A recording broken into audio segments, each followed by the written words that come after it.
prie. Je vous en prie, monsieur. Bonjour. C'est gentil de m'attendre comme ça. Bonsoir, messieurs.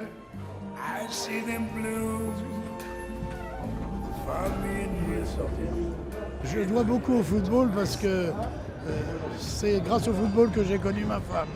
C'est grâce au football que j'ai eu une carrière dans le bâtiment. Et c'est grâce au football et surtout au FC Nantes que j'ai été reconnu comme un possible bon dirigeant qui m'a conduit d'abord à la Ligue, puis à la Fédération et à l'UEFA. Donc moi, je suis attaché au football pour la vie. L'histoire commence en Mayenne, à Cran, où il emménage à l'âge de 6 ans. Nous sommes au début des années 40. Le jeudi, il n'y a pas école. Le jeune Claude découvre alors le foot, enfin plutôt une passion. Avec mon père en vélo, on allait voir jouer des fois les équipes et je n'avais des yeux que pour les gardiens de but. Je trouvais que c'était là une belle plongée, sauter, arrêter des ballons et tout. L'US du Mans vient recruter ce jeune gardien. En parallèle, Claude finit ses études et commence à travailler dans le bâtiment. On lui confie alors un grand chantier à Nantes. Nantes qu'il ne quittera plus. Hasard, chance, les gardiens des Canaries se blessent. Il portera au stade Marcel Sopin le maillot jaune et vert de 1955 à 58. Il est alors déjà bien accompagné. Il a rencontré sa moitié, la femme de sa vie, prénommée Claude. Ma femme a été un aiguillon pour moi, mais aussi un faire-valoir parce qu'elle aimait autant le sport que moi, autant le football que moi. Ma femme a été certainement un des atouts majeurs de ma réussite, aussi bien dans le bâtiment que dans le football. Élu à une large majorité, Claude Simonet, candidat unique, a maintenant beaucoup de dossiers brûlants qui l'attendent. 1994, les Français découvrent son nom et son visage, car c'est par la petite porte qu'il en arrive là. Marche après marche, le trésorier du district de Loire-Atlantique devient l'un des dirigeants du FC Nantes, puis président de la Ligue Atlantique et trésorier de la FFF, avant d'occuper la plus haute fonction de la Fédération française de foot, président. C'est comme si on est un Premier ministre. Voilà, la vérité, c'est celle-là.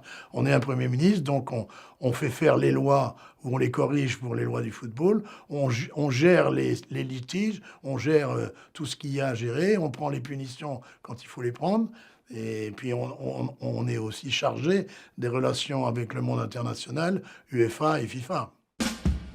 Voyages, réunions, rencontres, chauffeurs particuliers, Claude Simonet découvre la vie de président de la FFF.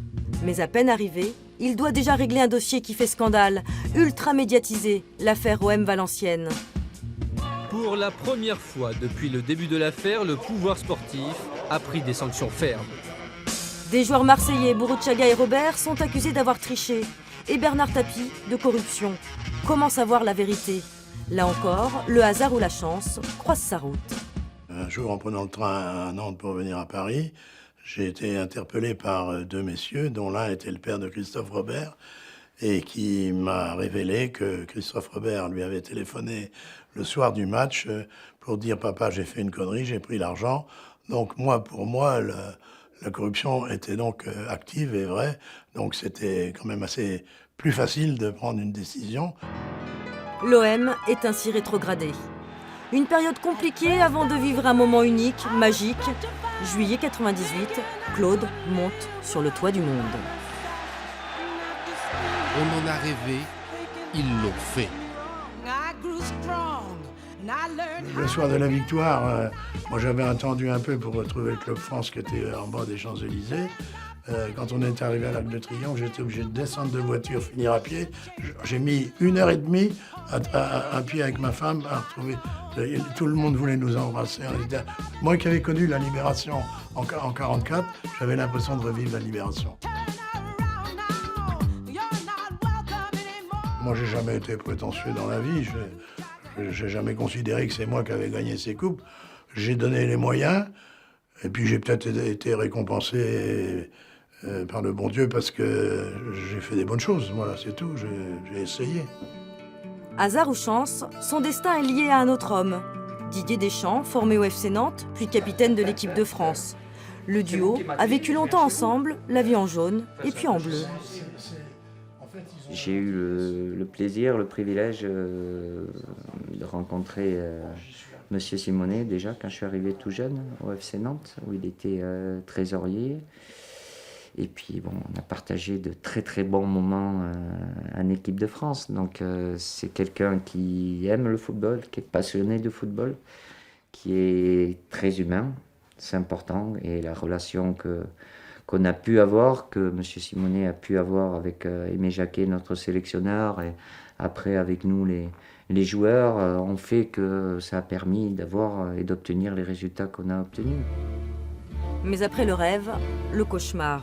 En 2002, après le fiasco du mondial coréen, Claude défrait la chronique, une histoire de vin, un Romanée Conti à 4 800 € la bouteille, qu'il affirme aujourd'hui encore n'avoir jamais bu. En 2005, il a 74 ans, son mandat s'achève, mais la justice lui reproche d'avoir minoré le déficit de la FFF. Il est condamné à 6 mois de prison avec sursis et 10 000 € d'amende. D'accord, j'aurais pas dû laisser les comptes se présenter comme ça. Mais moi, je croyais bien faire. Je croyais que c'était m'en aller avec de la dignité. Vous avez eu un sentiment d'injustice ? Oh ben, je l'ai encore. Comment voulez-vous oublier ça? Aujourd'hui, en vous parlant, j'ai les larmes aux yeux. C'est honteux. Honteux. Quand vous avez été bénévole pendant 11 ans dans une fédération, les seuls biens que j'ai eus, c'est quand on faisait un costume pour l'équipe de France, on m'en faisait un pour moi. Mais autrement, qu'est-ce qu'on peut me reprocher? J'ai jamais pris pas un centime. Une fin de règne au goût amer, mais peu importe, au fil des années, Claude Simonet est devenu un sage, conscient d'avoir eu une vie extraordinaire. Alors, hasard ou chance ? J'ai été un chanceux. Parce que pour avoir vécu la vie que j'ai eue, il faut avoir à côté peut-être de ce qu'on peut appeler du talent, il faut aussi être né sous une bonne étoile.